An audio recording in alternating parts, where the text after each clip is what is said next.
Karibu katika chaneli yetu ya Mautundu Online, na kama bado hujasubscribe kwenye chaneli yetu, subscribe chini ya video hii na utakuwa mwanafamilia wetu na hautopitwa na habari zetu za ukweli na uhakika zinazo make headline katika mataifa mbalimbali na hata ndani ya Tanzania. Mwijaku ameweza kuwafungua macho watu wengi na hususan wale ambao wanamwamini Diamond Platinum kwa kitendo cha kufanya kwamba ameoa na kuweka wazi katika mitandao ya kijamii. Mwijaku amelikanusha hilo siku ya leo na kusema kwamba Mwambino ni mtu ambaye anamfahamu sana na ni moja kati ya watu ambao wanawakubali. Hili ametupiga, na naenda kukusomea ujumbe ambao ameuposti Mwijaku katika ukurasa wake wa Instagram na kusema kwamba Mwambino, fanya utoe hiyo nyimbo, hakuna ndoa hapo, na kufahamu kama tebo ya 10. Huo ndo ulikuwa ujumbe wa Mwijaku katika mitandao ya kijamii ambao anauonyesha kwamba Diamond Platinum ametudanganya, hakuna ndoa aliweza kufunga na mwanadada Zuchu.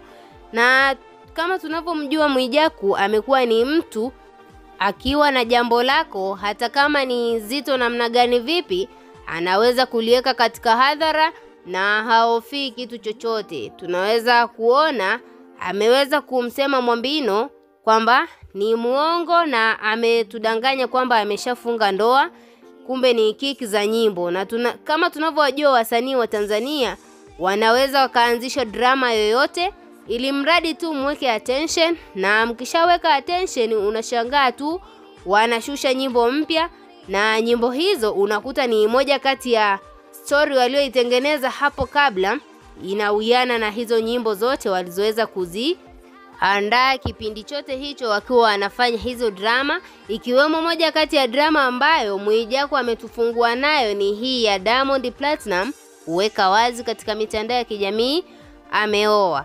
Tunaweza kumwamini Mwijaku kwa sababu ni mtu wa karibu na ni kama familia upande wa Diamond Platinum, kwa sababu mambo yote yanayojiri katika familia ya Diamond Platinum Mwijaku anakuwa anayo yote na kwa wakati sahihi.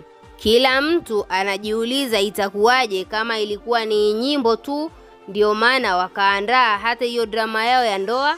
Na wakati mwingine tunaweza kusema ni kweli inaweza ikawa ni nyimbo, kwa sababu kuna baadhi ya clip zinatembea katika mitandao ya kijamii kama short clips za nyimbo ambayo ni ndoa ya Diamond na Zuchu. Tuachie maoni yako ndani ya comment section, na vile vile usisahau kusubscribe, kulike na kuturn on notification.